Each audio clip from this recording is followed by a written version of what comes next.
well, never truly done an intro like you guys do on Loud and Proud, but here we are. We're doing it a little different on StreamYard this time. Had a decent amount of technical difficulties getting here. We were supposed to start about an hour and a half ago, so we're living life tonight, and we have our second guest of the week, third guest, I don't even know at this point. The legendary David Valentin, and he's technically here in studio. I guess if you call this a studio, we're on three separate rooms, but we're glad to have you and appreciate you coming on. Well, guys, thank you for first of all, thank you for the invitation, and thank you for the trust. I know when you let an outsider into your show, you expect fireworks, you expect the this is pleasing to your fan base. I know I'm not $100 bill. I'm not thoroughly enjoyed by the fan base. I have my enemies, but I also have the people that indulge me.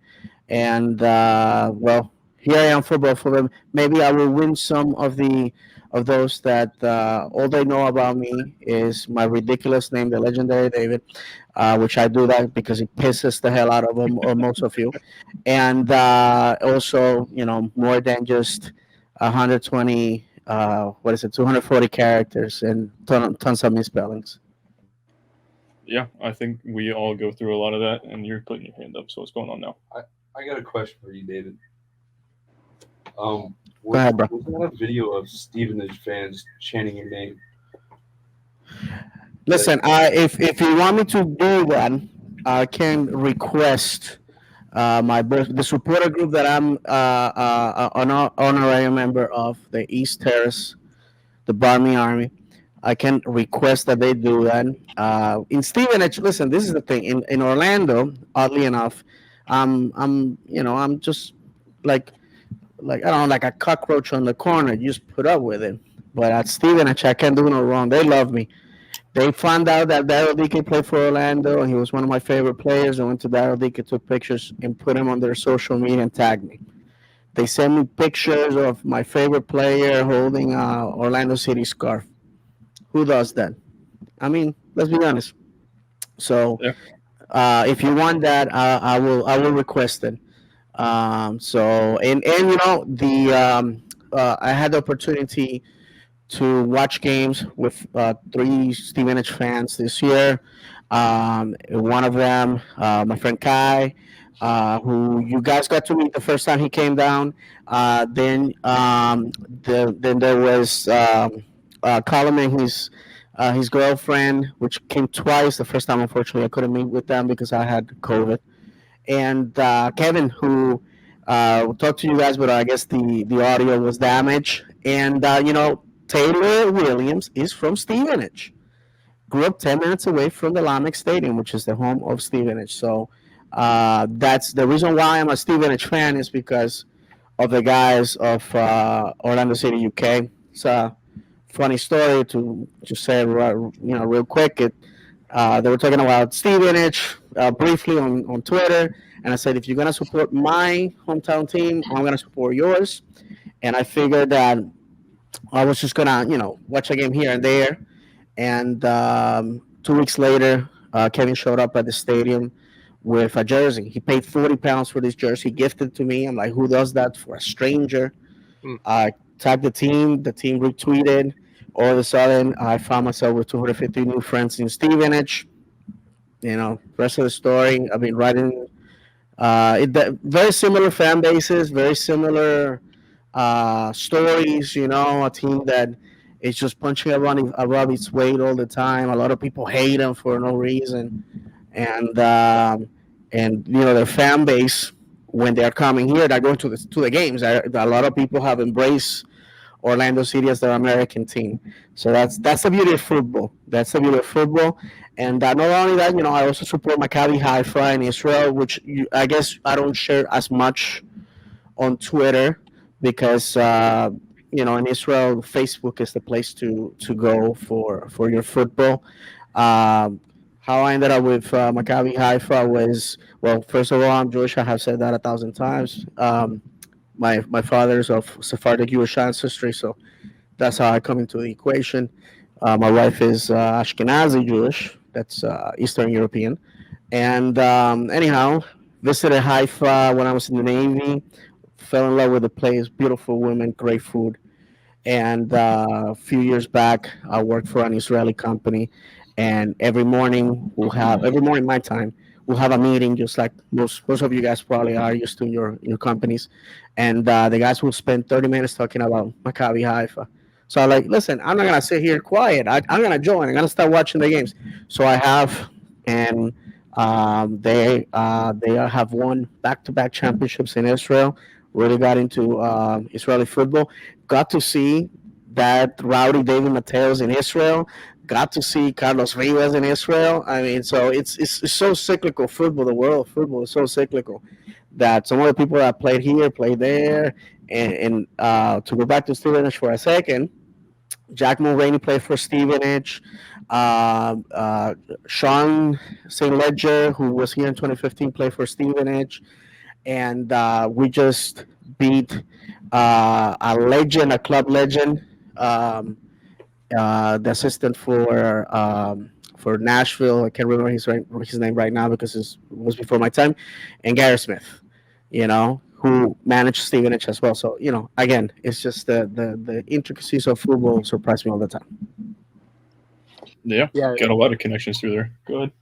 I was going to say Mulroney also connects some boxes for me too because I'm also a QPR fan a little bit. I support them, and that's where he got his start in pro football. So seeing that, I was like, hey, look at that, coming here to the hometown team now, starting to see those connections starting to happen. Yeah, like you said, the world of football is cyclical. You see a bunch of connections. Canada's almost got Olivier Giroud playing for all three of his teams. If he were to come here to Orlando for some unknown reason, you got Hey, AC Milan, Arsenal locked up already. we're starting it, man. I'm telling you, I don't care. He's coming here. He's going to play 1 year. He's going to play for Arsenal. He's going to play for Chelsea for you guys. He's going to have play for Milan and now Orlando City. Yeah, see, we're trying to promote Luis Suarez though, so that kind of goes against the grain of exactly what we're doing. But The Luis Suarez rumor is picking up a lot of steam, guys.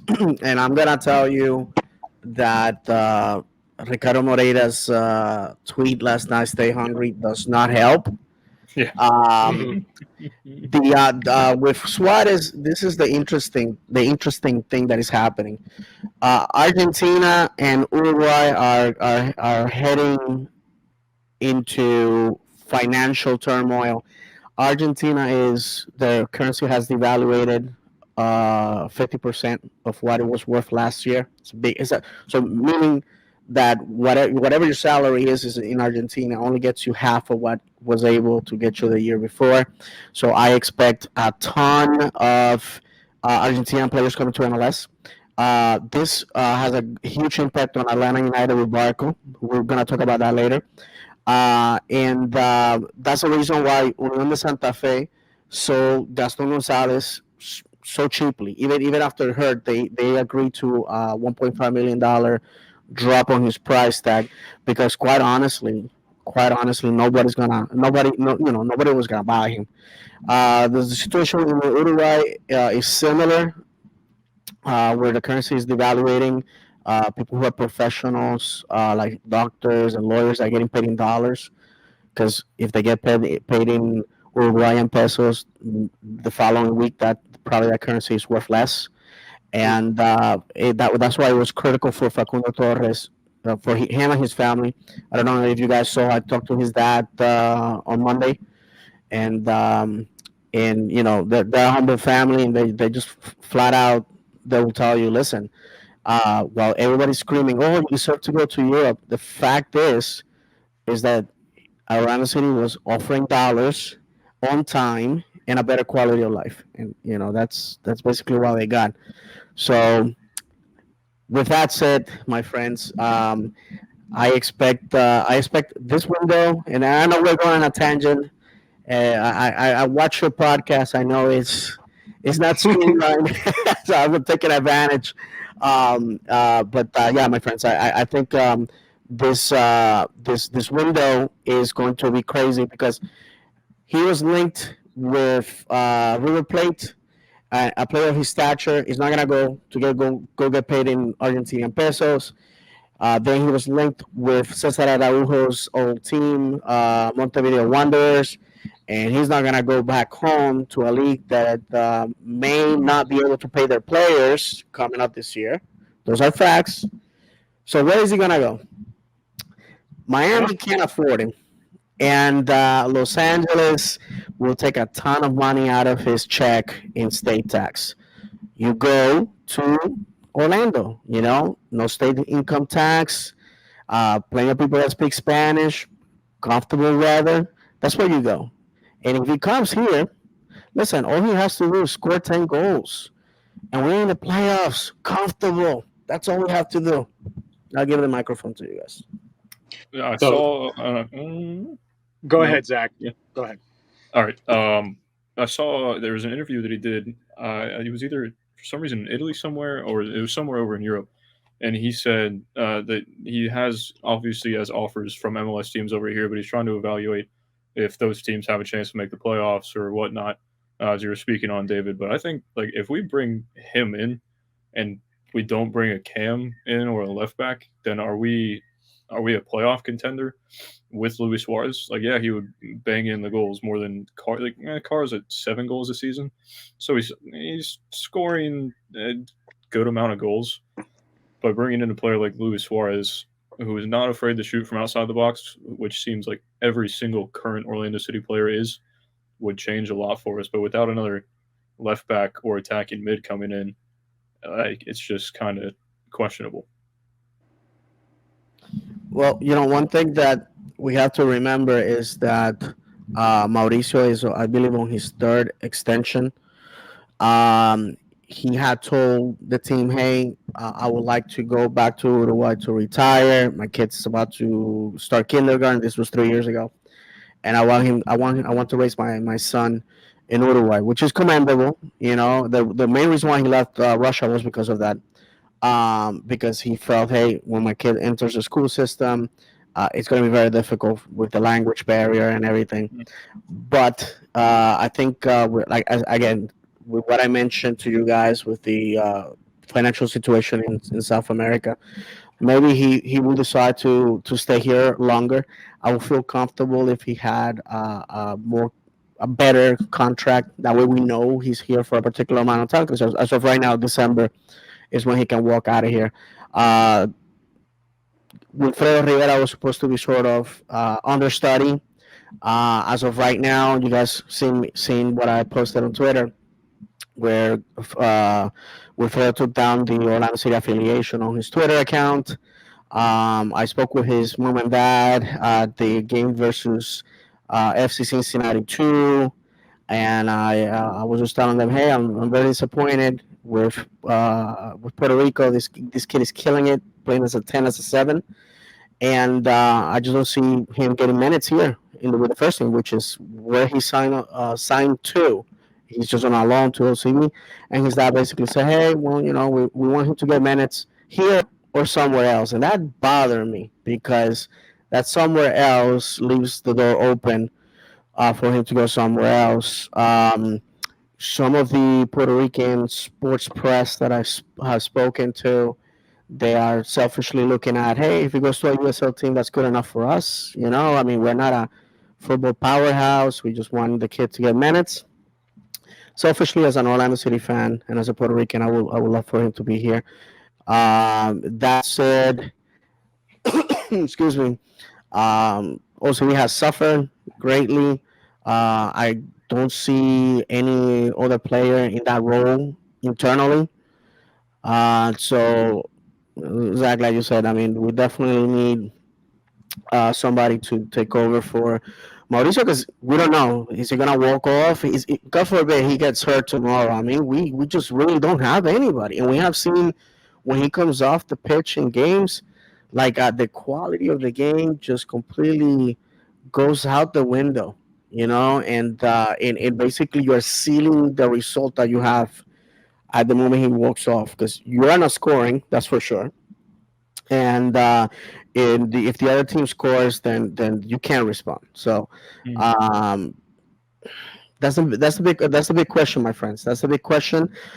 Some players have been told already their future here. may not be as long as they want it. Um, and I think that we're gonna see a bunch of different faces come December. But to the fans, because this is one of the things that is problematic, my friends, with a lot of people is they follow players on social media, they fall in love with the people. Because let me tell you something, all our players are super nice people. Um, I can see myself being friends with them. They're people, family people. They're players that don't go out drinking and starting crap anywhere. But the fact of the matter is that we gotta win. 8 years into the league, we have to attempt to win some silverware. And I think that the aggressiveness that you see on social media, me included, I'm not perfect. I'm human, just like the rest of you. Is that desperation? You get to see other teams like Atlanta come into the league and just win everything immediately, and us, used to a culture of winning, a culture of lifting trophies in USL. We believed that's what we were told. We believed that was going to continue in MLS, and unfortunately hasn't. And if you're a season ticket holder and you're paying a couple of $1,000s for those seats, and you're driving a considerable distance, and you're paying that gas, and you're paying that $20 parking fee, and all that good stuff, my friends. I mean, you're gonna start asking questions. You got I gotta be honest with you. If I was to grab the money that I throw away on football and I put that on a 401k, I'll be retiring comfortably.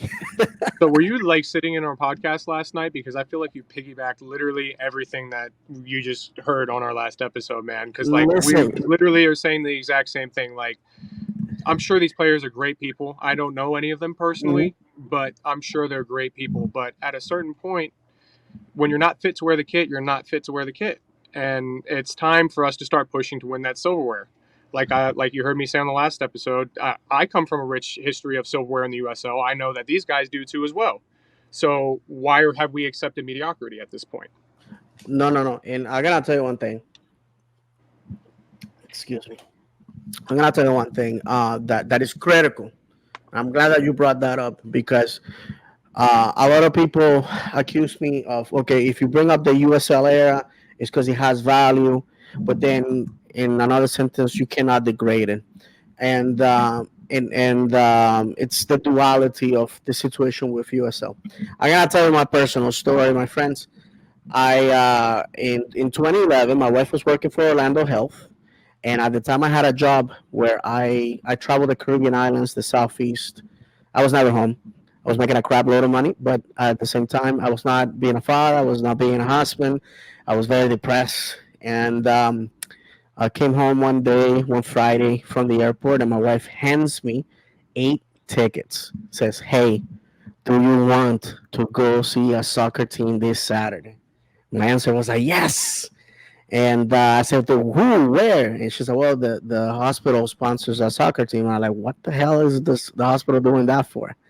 And if you have read the book, Defy Expectations by Simon Venice, you know the rest of the story. So I'm not gonna waste my time doing that. But we went to the dilapidated Citrus Bowl. I have been living in Orlando over a decade. Have never been there. I have never stopped in that part of town. Let's be honest. Went in there, fell in love with the fast attacking football, the inchy ball that we all remember. Players like Luke Bowden, uh, uh, Miguel Gallardo, 077. Um, uh, his name escapes my mind right now. He's the announcer at David National. Watson. Yeah, thank you, Jamie Watson, and so Dennis Chan, all those guys. Mhm. And I was there for the championship. And I remember going home that night after we won the championship in spectacular fashion. Sean Kelly, wherever you are in Colorado, may God bless you. You're still an Orlando City legend, even if these people don't remember you. And the I remember saying, "Oh my God, this city is a champion. They don't even know about it." And then the machinery started building itself up. I was there for the 2013 with Don Dwyer scoring the 4 goals, the Mm. legendary Don Dwyer, the real legendary. And then after that, went to Disney, and one of the not my proudest moment as a fan. I remember telling my wife, "Hey, I'm not gonna go to the quarterfinals because I want to save my money for the championship because we took it for granted that we were gonna say goodbye to USL with a championship." Here comes the Harrisburg City Islanders, today's Penn FC, Mm. seven uh, Philadelphia Union loanees. They beat us 1-0. And we're out of the USL. That's it. We're out of contention. Year where the Sacramento Republic won that championship, and which is sad. We got eliminated by these guys, and then Sacramento beat them. And I remember hearing the supporter groups, like chanting MLS, MLS, and at the same time looking at the men who had lifted this club. I remember vividly Rob Valentino, like face on the ground, just in pain, but not physical pain, just emotional. Because of course the fans wanted to, I'd say, hey, it doesn't matter, we're going to bigger and better things, but we were not taking those guys with us. Yeah, all those guys were left behind, unjustifiably so, in my opinion. I know that for a lot of supporter group members, I'm a I'm an antagonist because I have criticized them in a lot of things. A lot of things are justifiably so. Some other things maybe not so much. Because obviously I'm doing it from my perspective. But I want to take this opportunity to say I love Orlando City. I love Orlando City. I know that a lot of people are looking at this wondering how much money I'm making out of my podcasting dollars. Stacking the dough, being a vulture. Well, I, Uh, I don't know about you, but I'm easily making $200 billion a year off of of this. course, of course, of course. I mean, look at this place. This is. Yeah, right. Look at this couch. Look at this. This is from France. $1,500. $1,500. No, but seriously, I love Orlando City with all my heart, and I know the supporter groups do. I remember Section 120 with the Rockets, Section 121 with the ILF Mhm. at the Citrus Bowl. So I want to take the opportunity because I know today there were some situations on Twitter. I said my piece. I will never apologize for who I am, for better for worse. But I just wanna say that these past seasons since 2011, these 11 years have been great, man. And ups and downs, guys, ups and downs. And hopefully tonight we're gonna talk about how things are gonna change. And listen, if you don't interrupt me, I'm gonna continue talking. So let me stop so we can move on to the next topic. Yeah, Yeah, I mean, I think we that's something that we've kind of gotten away from, though. I'm sorry to cut you off. That everybody's kind of here for the same goal. Everybody feels that they've been here the longest, that they've been here since the start, and it's like, well, we all have actually. Most of us have been here since that time. We've kind of moved away from that. yeah. There's a lot of drama going on in the Orlando City community, and that's unfortunate because we're all here to support the same cause, which is Orlando City just grabbing 3 points every single week. And hopefully we can grab 3 points this Sunday, 3 o'clock, against that trashy team up north a tad bit, playing in the Mercedes-Benz Dome that got the World Cup unjustifiably so over us. I'll tell you what. Okay, so if we're gonna talk about Atlanta, if we're gonna do that, well, this is our record with Atlanta. With Atlanta is 3 wins, 5 draws, 7 losses, which in retrospect it doesn't look that bad. Atlanta fans make it look like they just came here and beat us like a rug. I gotta tell you the situation with Atlanta, that what it was when they came into the league, what has been with us, and what is now. I have to tell you that I've been a fan of this sport since 1994. I watch national teams. I followed teams that have died. Tampa Bay Mutiny, Puerto Rico Football Club in the NASL. I have seen, obviously, follow Orlando City and Stevenage, Maccabi Haifa, all that good stuff. I pride myself by saying that I'm a football fan because to me, clubs are for life, and part of the fun of this sport is ride the bad times. So when the good times come around, That's the time of uh, ripping your clothes off, streaking on the pitch, and saying, "I told you so. I told you so." I mean, that's those are the moments, right? We'll look forward to the crying fan on the terraces, like EPL. Every time somebody wins, they always go to that fan, right? The guy that was there when the team was in League One and all that good stuff. So Atlanta came into the league in our worst times.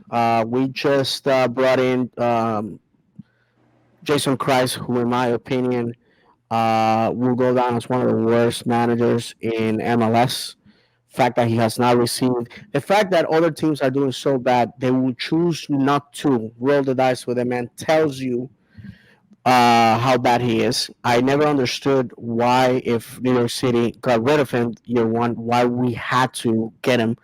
And the Inchi's tenure in Minnesota proves to me that leaving Inchi here would have never made a difference, really, to be honest with you. I mean, he took us into the gutter. Meanwhile, Atlanta, they brought in one of the best managers money could buy. They got so lucky, my friends, by getting Miguel Almiron here. Joseph Martinez and Miguel Almiron had the type of connection that is rare. The Scottie Pippen to the Michael Jordan. That's the only way I can describe it. It's just like two people whose talents, like Lego blocks, they just bang. And they came in. Most of their fan base had never been to a football match in their life, but winning is contagious. And I'm gonna say, when Orlando City was beating teams 7-0 in USL, well, I can say that we were just as arrogant, just as obnoxious, and just as irreverent as Atlanta fans were. Atlanta fans used to go on my feet and tell me, "Oh, we're so good, we can go into the Scottish Premier and defeat every single team." I'm like, "Oh my goodness, the audacity, the audacity!" But they came to Orlando. They put that billboard, which I felt so disrespected. Uh, Quick insider thing. The ownership of Orlando City at the time, Flavio, was so angry, so pissed that there was never communication with Atlanta after that. All communication between both front offices was done through MLS HQ. And Orlando City never did business with a company that puts up the billboards. That's how, because I understand the culture. We come from Latin America, things like that. Blood. That's the only thing. Blood is the only thing that will pay for that type of offense. They came in, and Jose Aja, whatever you are, Jose Aja, just remember, just because you took a picture with me at Publix doesn't mean, and you call me buddy, and you ask my kids what positions they play with their team, doesn't mean anything, because what you did that night was a sin against God. You don't give Tito Villalba, a mediocre player, eating the bench in Paraguay today, the opportunity to become a rock star. So they put on a golazo, they beat us at home, humiliated us. Then the following week, Jose does the same thing to this mediocre, this knockoff dollar store Ricky Martin looking dude. And, and that was the beginning of the pain. They won a championship year two, year three, after they got rid of Tata Martino. They bring Frank de Boer. Frank de Boer looks like the type of guy that at parties probably just grabs a beer and sits in a corner. He's not. He doesn't seem like a fun guy. Doesn't who motivates it? What motivates Frank de Boer? He seems all the time like lacking emotion. I don't know. This is a sport of emotions, of passion. That skips this man. This man's DNA is absent. So they bring him, and Atlanta prides itself as saying, "We're a Southern team. You're not the South, Orlando."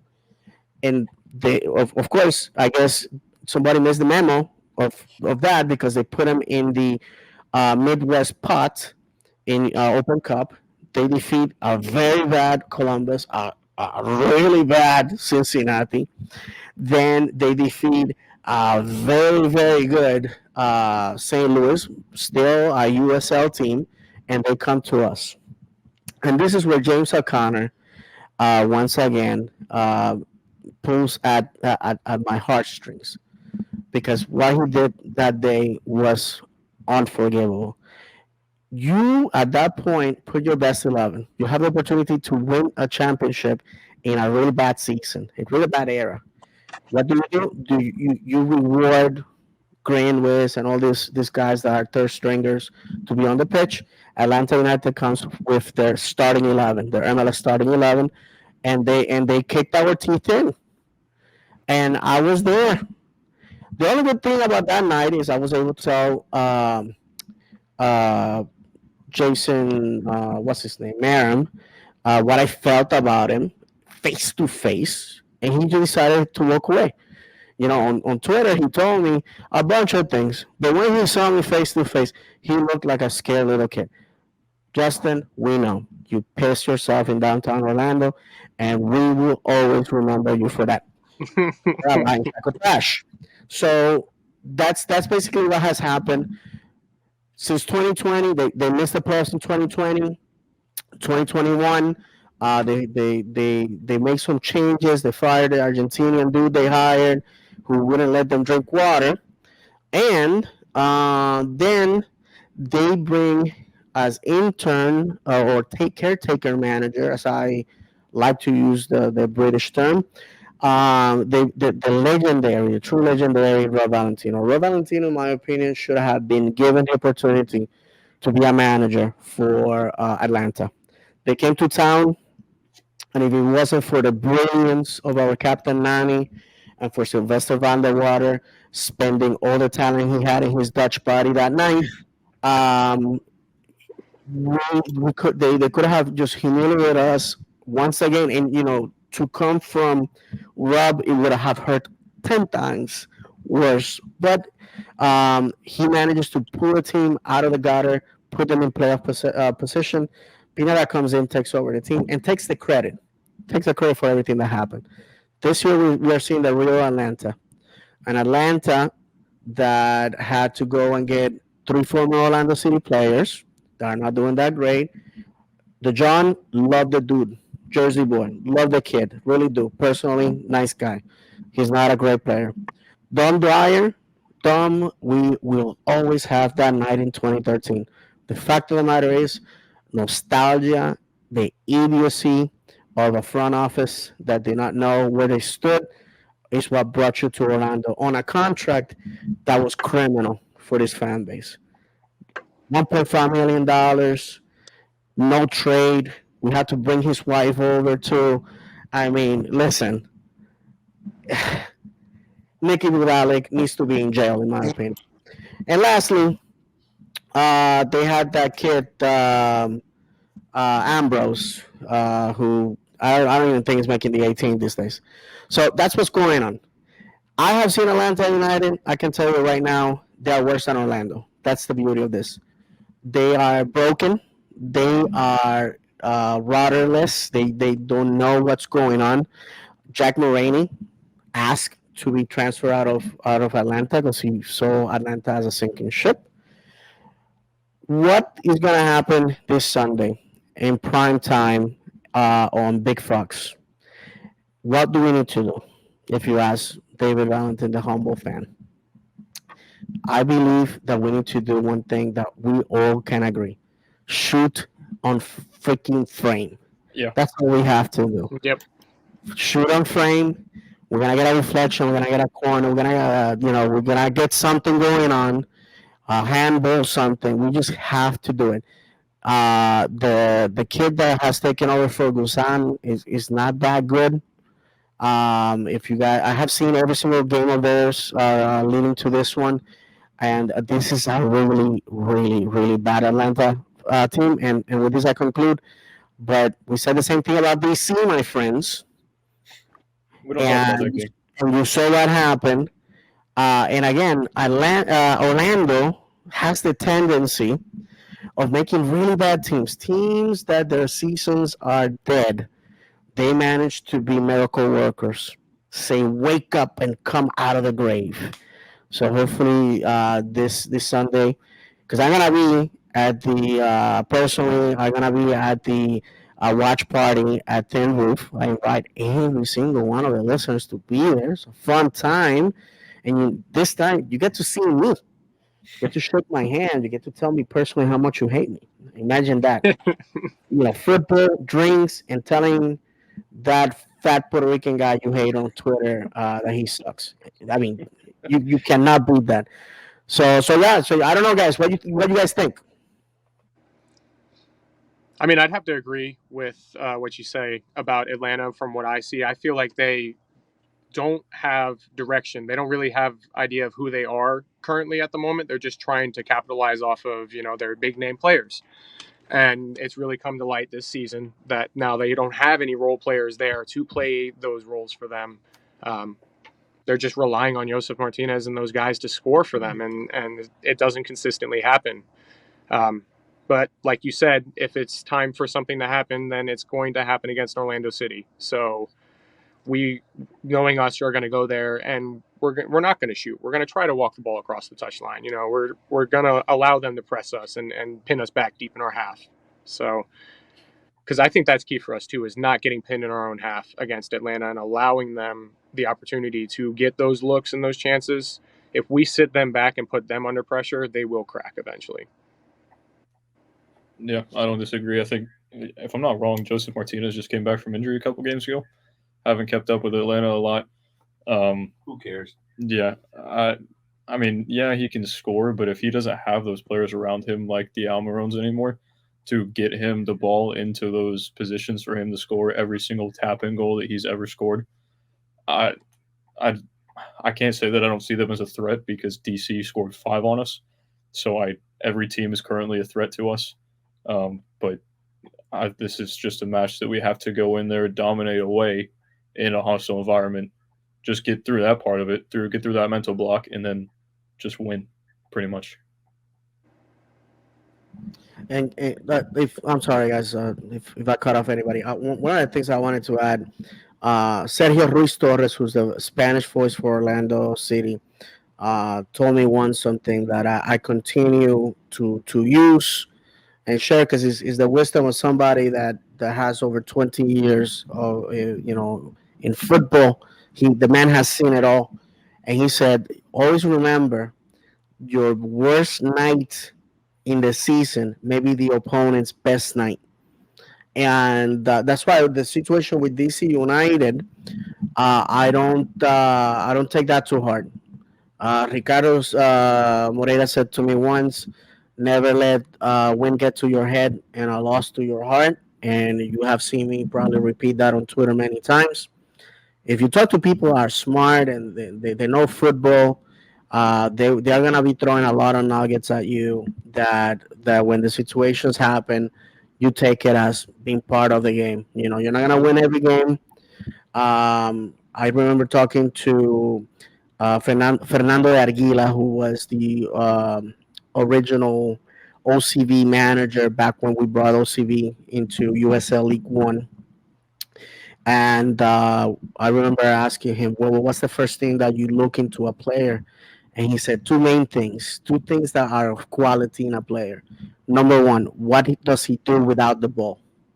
And the other one is, what does he do when he loses the ball? Those are critical. I think that we cannot give up on the play in this situation. Number one. And number two, we have to put ourselves in dangerous situations. If we're going to call for the ball, we are calling for the ball to do something with it. This past game, my criticism to our fullbacks is, sometimes we were not in synchronization with the forwards. We were moving the ball forward, and there's nobody there. So we are basically pinning ourselves into a corner. The other one is people get the ball, they are in front of goal, and they like to pass the ball back, and we lose it, and nothing happens. Um, I don't know if this is the way Pareja wants them to play, but I think the fan base is tired of this. And if we go there to do this, it's gonna be dangerous because I'm gonna tell you one thing that we're not so far we have not talked about is the pitch. It's a artificial surface, and what happens with artificial surfaces is the ball has a short bounce because it gets muffled when the ball bounces. The other thing is when the ball rolls, it slows in, and sometimes it takes weird bounces, especially in front of goal. So we have to be very cautious about that. And I don't know if the fan base is gonna be an advantage to them. I know they keep saying 50,000 people are showing up to the games. I've seen the shots of who's there. I will probably say they if they're lucky they have 25 in that place. 25,000 people in that place looks tiny. Looks tiny, and also the fence. It's not like Explorer where you're basically on top of the players. You're like 15 feet above. It's an air conditioned facility. It's indoors. Um, I don't know, guys. I don't know. I don't know what you guys think about this place. In my opinion, what we need to do is we just need to go and do them dirty, just like they used to do to us. No mercy, crush them.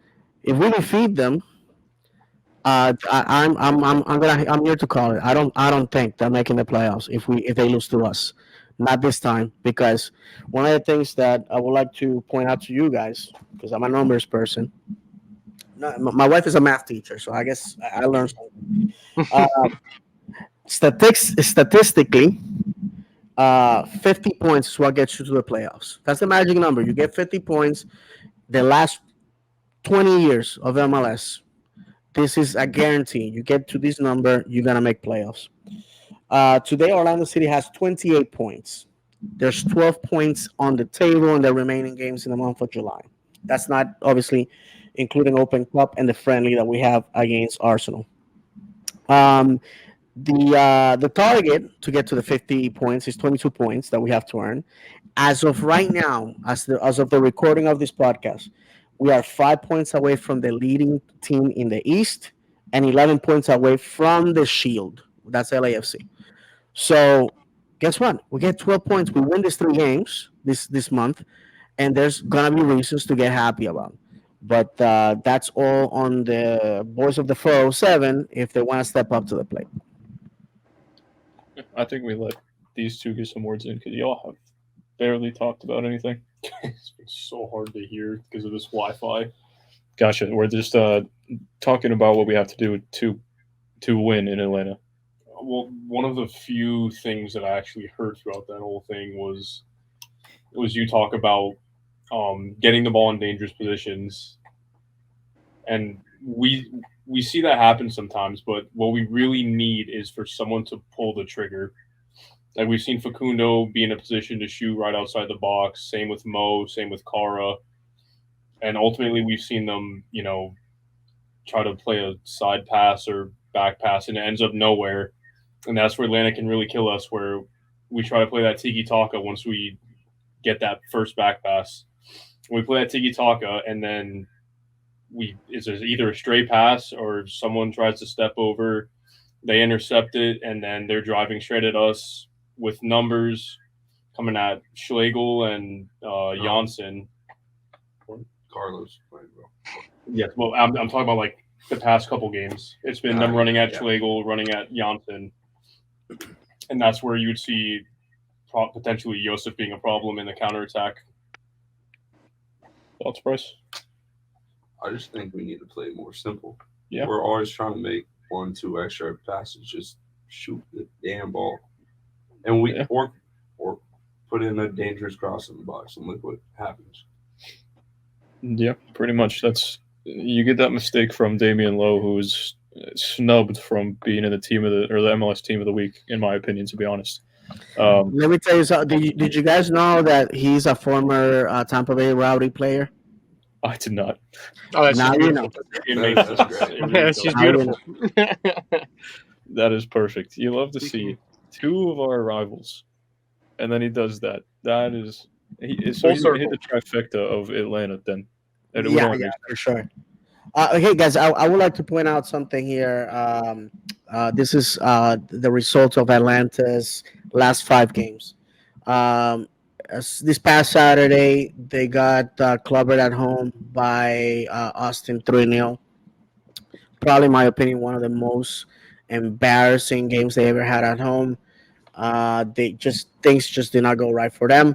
Then after that, they got a 2-2 result at New York City, which commendable. I have to respect that.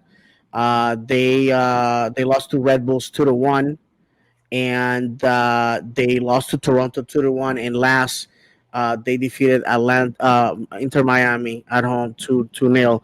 So that tells you that this team, for the bottom feeders, they have no issues. You know, they can go and they can beat them.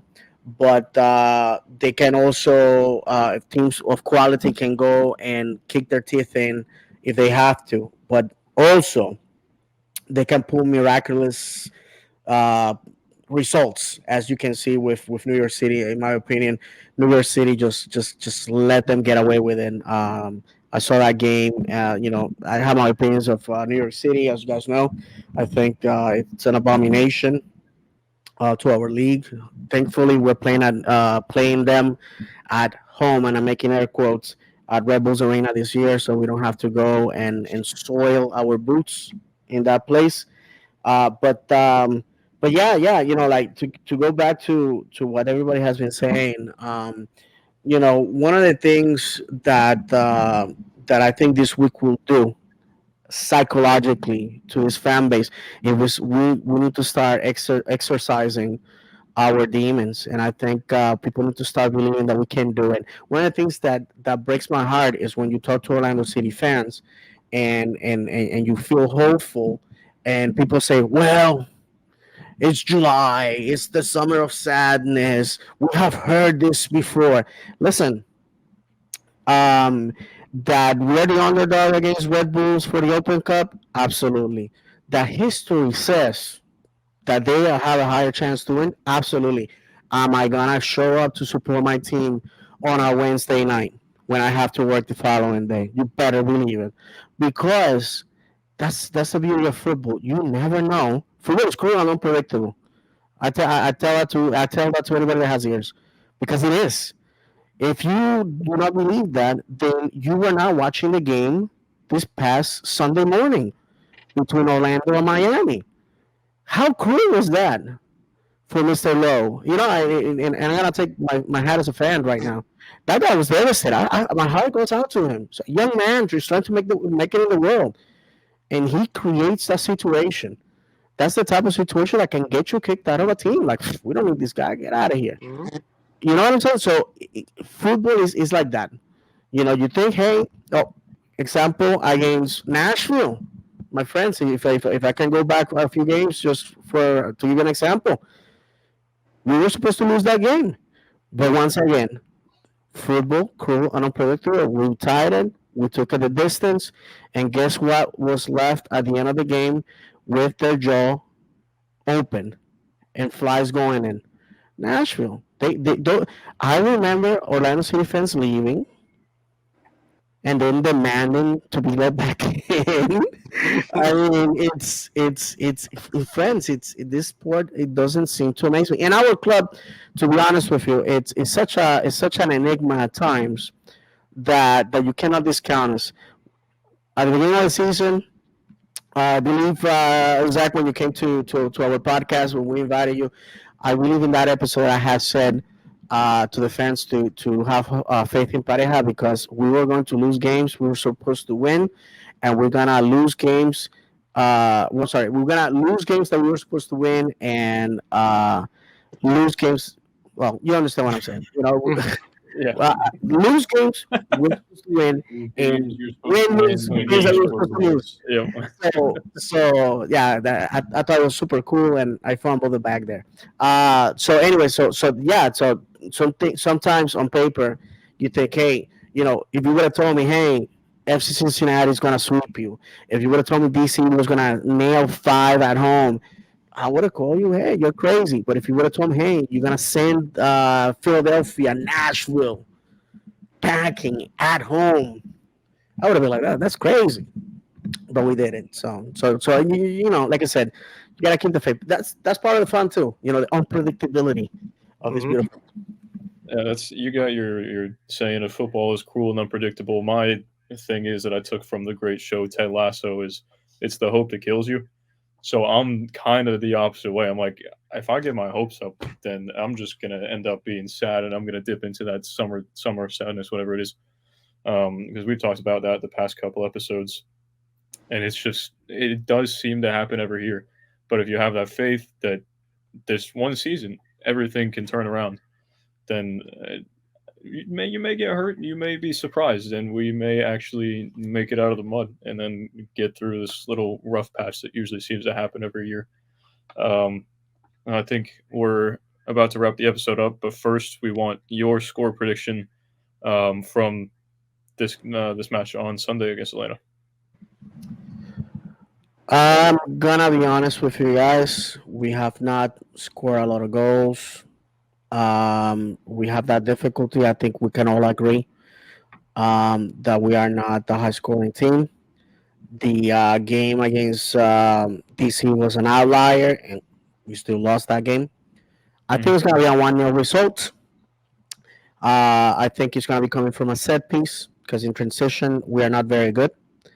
I think you know it's gonna be either a corner kick by Facundo or a free kick by Mauricio to our favorite target man, Cara.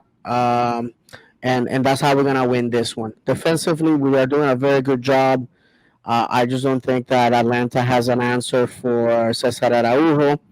I don't think that if we show up with the best uh, partnership at center back in Antonio Carlos and Robin Jansen. It's a done deal. It's like we're getting out of there without a result for sure. If it's Schlegel, I think Schlegel at this point is dangerous offensively too, which is one of the things I like because in set pieces he can put himself in inconvenient places. But yes, I just don't see us. I just don't see us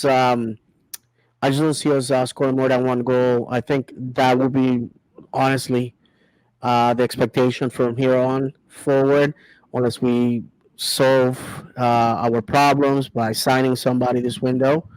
But yeah, you know, I expect a boring game too. I expect a boring game. Atlanta is not a very good team. They have a lot of issues. Transition is one of them. Ours is too. So expect a lot of English long ball. Sadly, and the battle is gonna be in the midfield. Whoever capitalizes there is gonna get out with the win. All right, we got 1-0 from David. You too. Actually, nah, I'll go first. All right, I think it's gonna be 2-0. guessing Orlando. Yeah, obviously, bro. Just making sure. Carlos Janssen in the back, they aren't scoring. I think Facundo might get one cutting in from the right. Same thing we saw against Miami in the Open Cup. Against Miami. He's been cutting in more. He just has to shoot the ball now. So once he gets that, I think he might score against them. And then I think it'll probably be a late header from Carlos. He'll get in the box and just scream right into the red. I hate all of them. So whatever you want to call them. All right, Dave. Yeah, that's a really good take. I'm gonna go 2-1. I think we score an early goal, not early, like 20, 30th minute. I'm not sure who, but I feel like at some point we always seem to switch off. And so I think Atlanta's going to score not too far after that. So I think it'll be 1-1 going into half. And then I also like the sentiment of Antonio notching a goal late off a set piece. Antonio almost scored. It was against Cincinnati when we were in Cincinnati. He almost had, I think, a header that just went wide at the end of the game. So he almost came right back and scored. Didn't he score one earlier this year, or was that like late last year where he got hurt at the same time? That was the one where he got unconscious I remember that game. But that was August, September ish last year. All right. Yeah. So not this season, but last year. Yeah.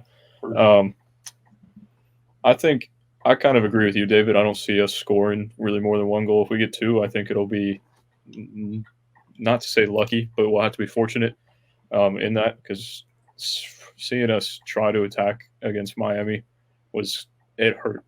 It was not pretty. Um, so if we get one, maybe two, I would be happy. But then also not conceding to Joseph Martinez, however you want to say it, is going to be tough because he just seems to turn it up every single time that he plays against us. He scored Hmm. in the first minute, I believe, last season against us at home. 52 seconds actually. Yeah, yeah. So in the first minute is just ridiculous. Um, so maybe a 1-1 draw, 2-1 win, something No, right around there. absolutely. And real quick, one of the things when Joseph plays at home, he likes to do a lot of headers where he like tries to use the surface of the pitch as like try to bounce it in. Our key is to keep the ball away from him. I think we can do that. I think our center backs are, especially Robin. They're gonna do a good job at that. I just like I said, these are two teams with several issues. It may end up being the type of game where the comparison, two drunk men in a room with where the lights go out, trying to connect to each other. And like I said, I just don't see this game more than one goal, and whoever gets that goal, gets the win. Yeah, I think Kanata's phone died. I don't know if we're going to be able to get his score prediction, but I would hope he's praying for an Orlando City win in there somewhere. 2-1. 2-1. All right, we got a 2-1 from Kanata. So we're all kind of right in that range of low scoring. Probably not the most pretty game of football we've ever seen. Just kind of want to thank you for coming on.